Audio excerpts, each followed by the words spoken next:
James O'Neill here with you guys. Today we're going to be taking a look at the Alamo 4-star A4S lock-on control, aka the DLOC M4X 30mm scope mount. I'm going to be going over some of the unique features and options that this scope mount has to offer.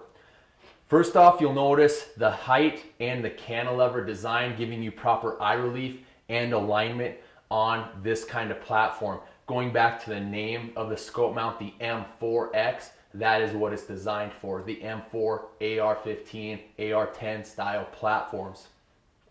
The scope mount is machined from a 2.5 by 7 inch block of 6061T aircraft type aluminum, and it's hard anodized type 2. One of the first things I noticed about this scope mount when I took it out of the box was the size of the cap screws, the Torx T25. Take note, the recommended torque settings on these screws is 14 inch-pounds, and you're going to get a lot more strength and a lot more hold with these T25s as opposed to most scope mounts that use the T15 cap screws. Another thing that I'll mention, when we mounted this USO SR8S, I didn't have to push it into the scope mount. It didn't just fall into the scope mount.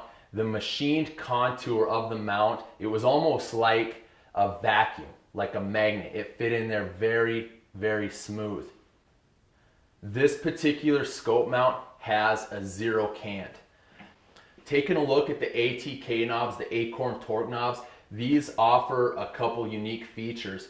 First being, you'll notice on the outside of the knob a machined star. Fairly aggressive, made so that you can get your fingers on it and torque it down.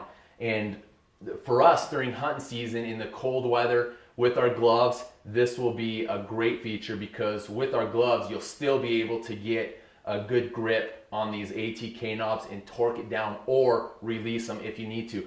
For you guys that like to mount this optic and torque it down to specs and maybe just leave it on one platform, you'll notice on the inside of the ATKs there's a machined 9/16 nut, so you can get a torque wrench on it and torque it down to specs. You should also take note that the recommended torque settings for the ATK knobs using the 9/16 nut is 44 inch-pounds.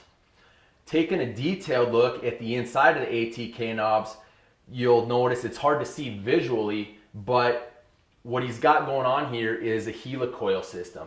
And what a helicoil system is basically a steel threaded sleeve. So what we've got is a steel threaded sleeve on a steel bolt, steel on steel. And that's how Mark designed it. He didn't want steel on aluminum or aluminum on steel. He wanted steel on steel. And that goes back to the lifetime warranty of this mount. This will give you a lifetime of repetitious use on and off. That is what it's designed for.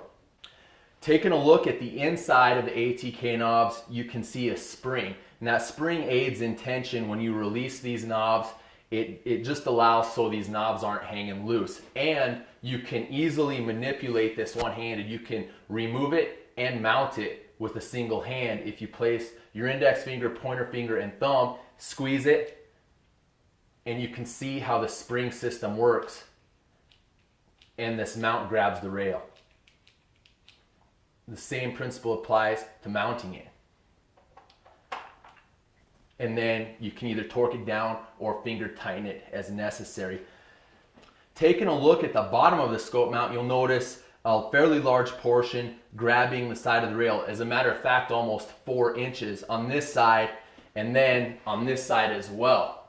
What a lot of people tend to overlook and they don't really pay attention to is that this scope mount actually touches the whole top portion of the Picatinny rail that it sets on.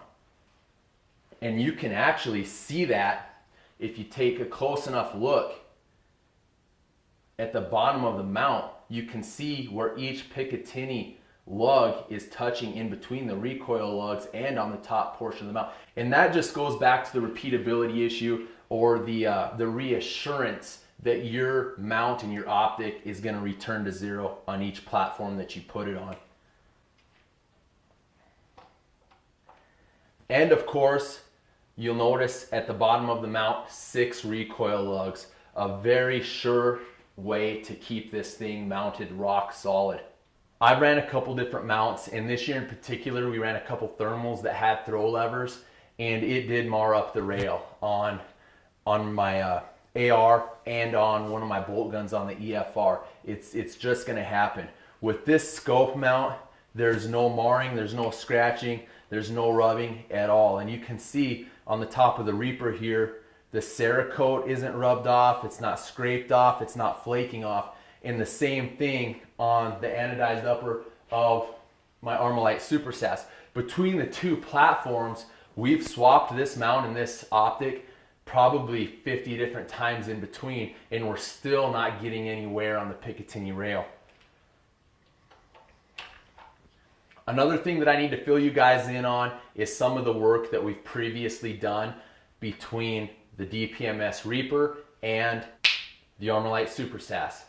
So what we've done here is we've zeroed this optic, we've leveled it, we've mounted it, we've zeroed it at 110 yards, we've zeroed the turrets, and then we swapped it over to the DPMS Reaper, made necessary adjustments at 110 yards so we knew the dope for that platform, and there is a significant amount of difference. As a matter of fact, there's 3 mils of up in elevation to account for and 2 mils to the right for windage to account for just between the two platforms. So what we're going to do now is we're just going to cut to the chase. We're going to go kneeling position off of this tripod with the DCLW Head S from Alamo 4-star, and we're going to just try and do 3 shots with the Super Sass on steel and 3 shots with the DPMS Reaper on steel using holdover with the USO and the C2 first focal plane mill reticle. The same load is being used. The 175 grain Sierra Match Kings being pushed with 44 grains of Varget, traveling roughly 2,550 feet per second. So that'll be giving us a little over a mil holdover at 400 yards. And we're not necessarily trying to see how well I can shoot. We just want to see the repeatability that this mount has to offer and how quick we can do it between both platforms. So what you're going to notice here is I'm going to let the camera run. We've got the XF305 behind us. We've got the 5D Mark III off to the side of us, and I'm just going to mesh the two so that when I get done making 3 shots with one platform, we'll go to the Mark III, and you guys can see me just finger tighten, finger loosen, remove this mount, mount it on the Reaper, tighten it back up with the fingers, not torquing it down to any specific settings, and then holding over and making 3 more shots on a 12-inch by 15-inch piece of AR 500. Let's go shoot.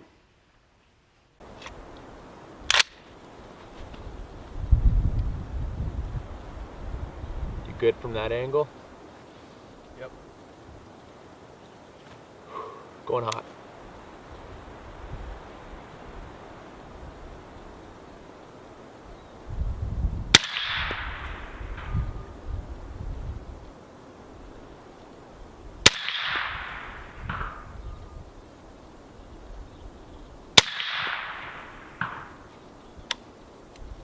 Clear?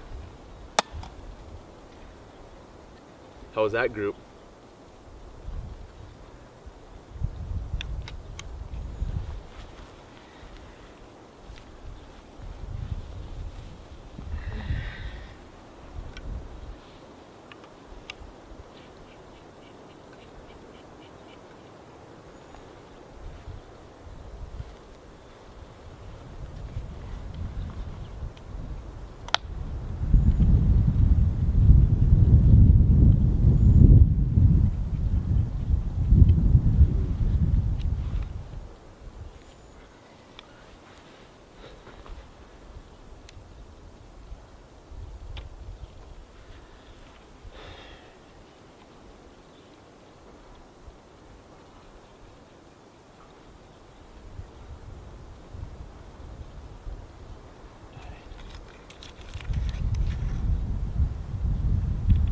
Mils to the right,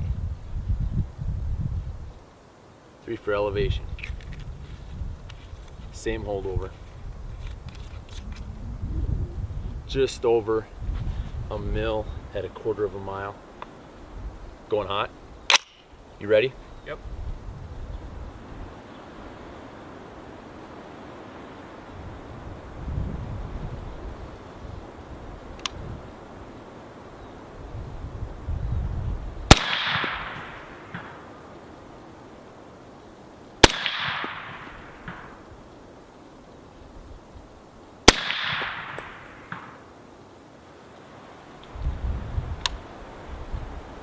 clear, just like that. I mean, that's 6 consecutive hits on 2 separate platforms with the same optic and the same scope mount.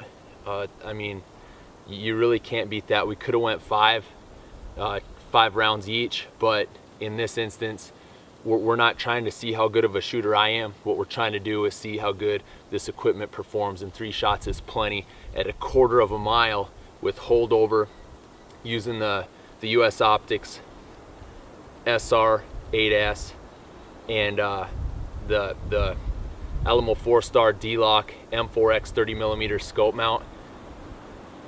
Just an awesome setup. I mean, we were doing this the other night using holdover with this scope mount at 1150 yards, and you know, we were banging steel consecutively at that distance. So great platform, great equipment. Alamo 4-star can't say enough good about these guys. I hope you guys found this review informative as well as entertaining. Hey guys, there's a lot more options for this mount than what we covered today. I mean, a lot of guys can't justify spending $1,000 on an optic, let alone multi-$1,000 optic. And we're running 2 high-end ARs. Maybe you've got 1, maybe you've got 5. You get this mount, you buy 1 high-end optic to rule them all. It's not hard. I mean, you mount it up, you zero it on one platform, you write it down. You move it over to another platform, you zero it, you write down your dope. You move it over to another platform, zero it, write down your data on previous engagement, and it works. Repeatability, the shift back to 0, it's proven. And great piece of equipment. The stuff from Alamo 4-star, some of the best stuff I've seen. You're going to be seeing us run this hard during hunt season this year. On our YouTube channel, we're going to be doing a review on a few different pieces that they have to offer, and we're going to be creating a separate playlist as well. Check out www.o'neillops.com. We'll have all of this stuff for sale once our shop is up and running, plus a lot more. O'Neil Ops, out.